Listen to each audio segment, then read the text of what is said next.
A lie is much like a time bomb.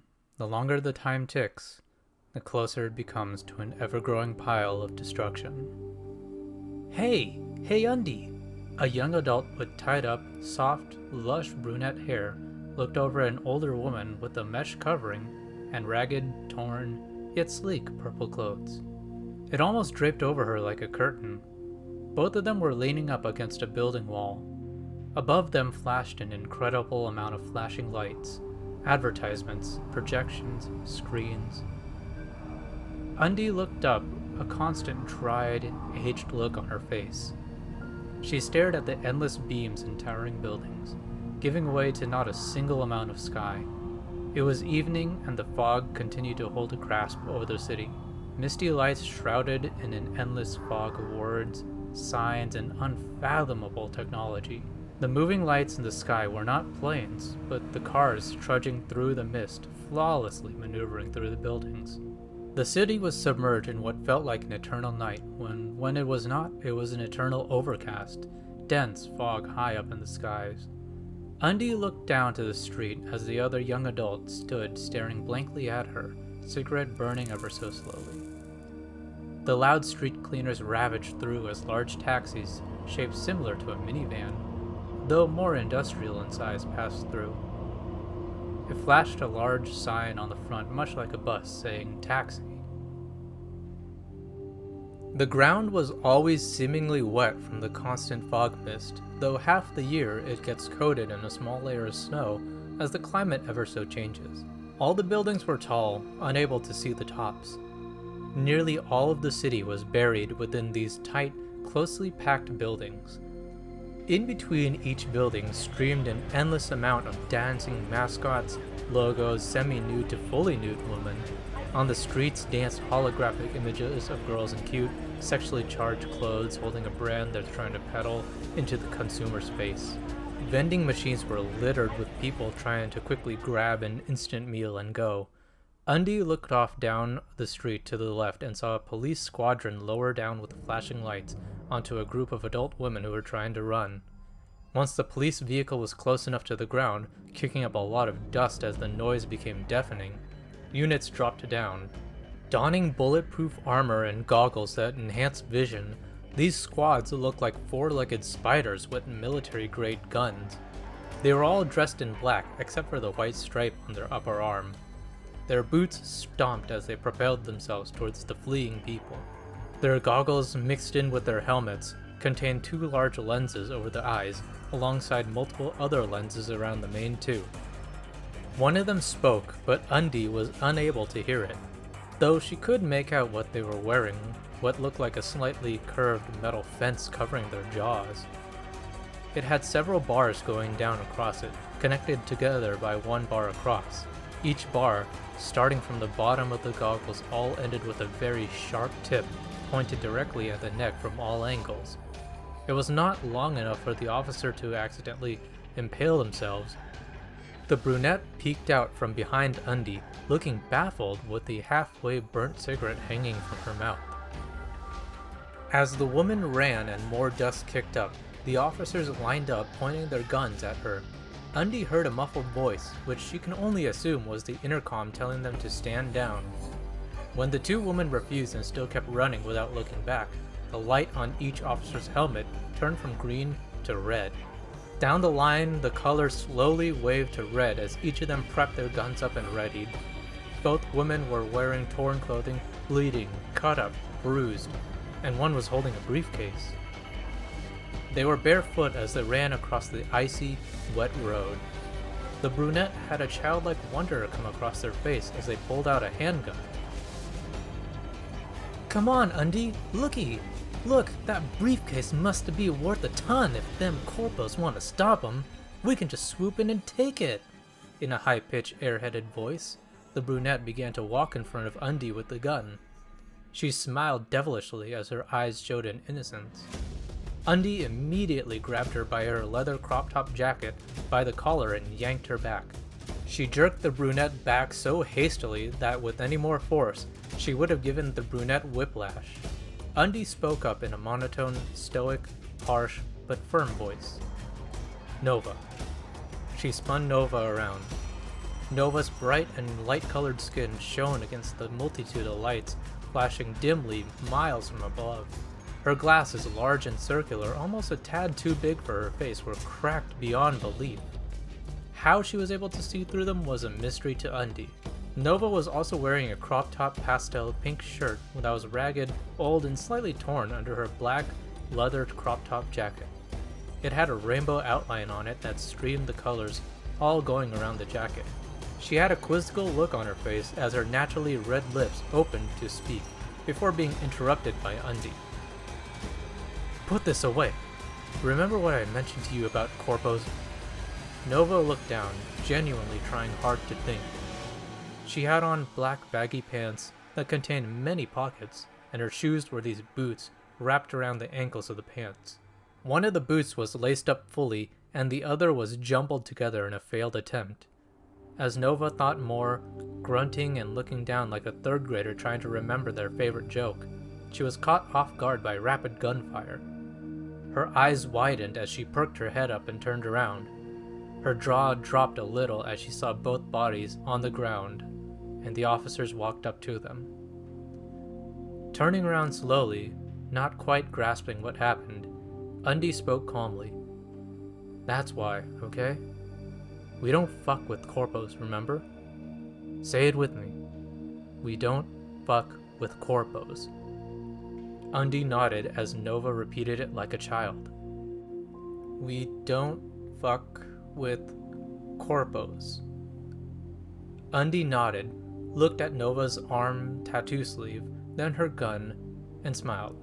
She patted Nova on the head as Nova leaned up against the wall next to Undy. Nova pulled out her pack of cigarettes and pulled one out with her mouth before holding up the pack to Undy.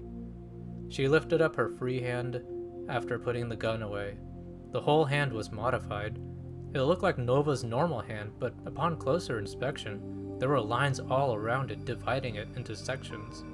She held up her index finger to the end of the cigarette and it sparked the end. She did a gentle pull as the burn torched itself into a steady flow. Undy grabbed one and put it in her mouth. Nova put away the pack as she lifted her finger and sparked Undy's cigarette. Softly, in an almost shy voice, Nova asked Undy, "Hey Undy, if you had to describe the city in 2 words, what'd it be?" She took a deep puff. Undy looked at the skyscrapers above and in the distance.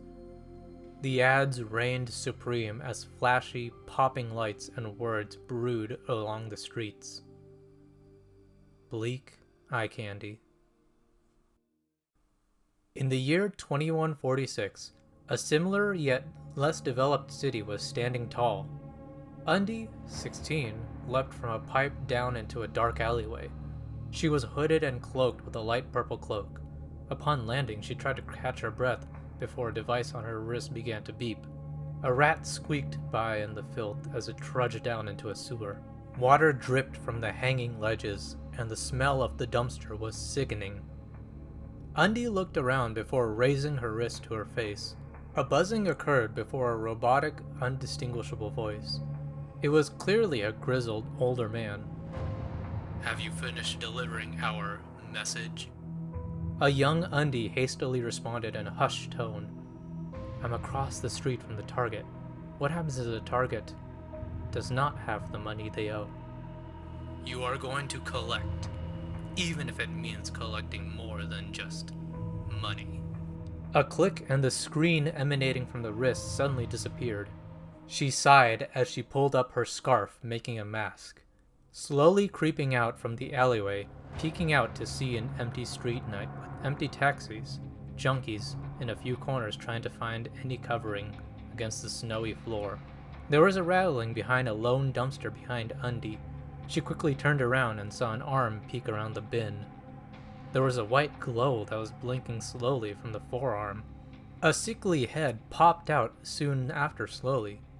His young eyes were sunken in as the face looked like a skull. Dark circles coated around his eyes as his teeth were rotting. The teen boy smacked his lips, looking dehydrated as his pale lips cracked. His voice was broken, soft and desperate. Do you Do you have time? His arm began to glow red and blink quickly as he began to sweat profusely and cough.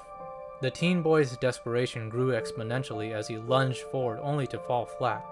He whimpered, "But please, I just need some more time. It'll fix me." He gasped for air. "I just need to feel good. Please." His vision was blurring as Undy watched in shock. The boy's speech began to slur, and within seconds turned into incoherent mumbles. He took one more look at Undy, grunting, reaching before letting his head and hand drop. His eyes blank, wide open, soulless, and motionless. The whole body went limp as once the timer hit 0, the breath stopped. His arm glowed the 0 in bright red like an LED clock under the skin. Undy grunted as she turned around and quickly crossed the street into a small shop. It seemed local and old. The door opened up to a completely different setting. The city outside was pushing the tech, yet the inside of this shop was all wooden, rustic, much like a homely cottage. Books lined the shelves with some papers listing prices in front of it. The tables were decorated with ornaments of little trinkets and antique items. Behind the quaint little counter stood a seemingly middle-aged man. But as Undy slowly approached, he perked up from cleaning his antique register. He was younger than he appeared to be. Taking one look at Undy, the man froze. He began to stammer as he dropped the rag and his hands trembled. "It's too soon. No, I'll have the money, please. Just give me time." Undy stared at him coldly without breaking eye contact. He stammered some more. "Okay, I know it's due today. Just please. I will have the money." Undy spoke with a coldness in her voice, unemotional. "I'm collecting one of two things today. Your money," she paused as she flicked out a short blade by her side subtly, "or your soul." He gulped as he looked over at a broom closet and back at her. She took a few steps closer as he walked out from behind the counter. He stood in front of her, a tear rolling down his face. In the silhouette of the store window, a shadow swiped across the neck before pulling back and jabbing up through the chin. The body wobbled a moment before falling over. The blood splattered across the window and walls. Undy wiped the blade with her cloak before sheathing it. She then reached for her belt and pulled out what looked like a cylindrical grenade. Looking around quickly, she pulled at each end of the grenade. The center glowed a bright white and she threw it at the far end of the store. After a few beats, it exploded in a fiery bang. It also splashed alcohol all over the side of the store like a Molotov. Everything was engulfed in flames, and many of the trinkets began to pop and explode. The fire quickly spread as the golden flames burned stronger than the sheer heat it emanated. The front windows cracked as the roar of the mighty flames overtook everything. As Undy turned around, leaving the dead body behind in cold blood, she heard something she didn't expect. A child crying. She began to panic because the sound was coming from inside the shop. Quickly, Undy turned around and searched for the sound. The cry kept echoing throughout the store, pleading for its life. She turned and saw the broom closet. Opening it slowly, Undy saw a toddler, sitting, bawling. They were wrapped in a rugged blanket. Her eyes widened as her thoughts were racing in many different emotions. She was scared, panicking. She pulled up her wrist as she pulled her mask down. The heat of the flames were getting hotter as Undy sweat, coughing at the smoke. The wrist beeped and Undy yelped. "What the fuck? You told me that my target was one man. Why the fuck is there a child here?" She looked at the crying child, then back at her wrist. There was no one on the other end. The call didn't go through. The fire was getting closer now as Undy began to hear police sirens and the crowd clamoring outside. Quickly, the roof began to cave in. Now there was yelling. Undy rushed in and grabbed the child, hastily running away, carrying them in her arms as she found a way back. Everything flashed white. Undy woke up screaming, sweating in bed. A thin blanket wrapped over her lap as she was breathing heavily. Nova kicked the door open and yelled, "Undy! Are you okay?" Nova was pointing a gun in Undy's general direction. Undy's vision blurred as she stared blankly in front of her. Nova saw Undy and rushed towards her. "Undy? Did someone try to kill ya? Undy?" Nova slightly shook Undy out of her trance. She quickly regained her stoic, collected nature. "It's okay, Nova. Just a nightmare." Nova almost looked disappointed before she hugged Undy and left. After she left, Undy spoke to herself. "I can't tell her. Not yet."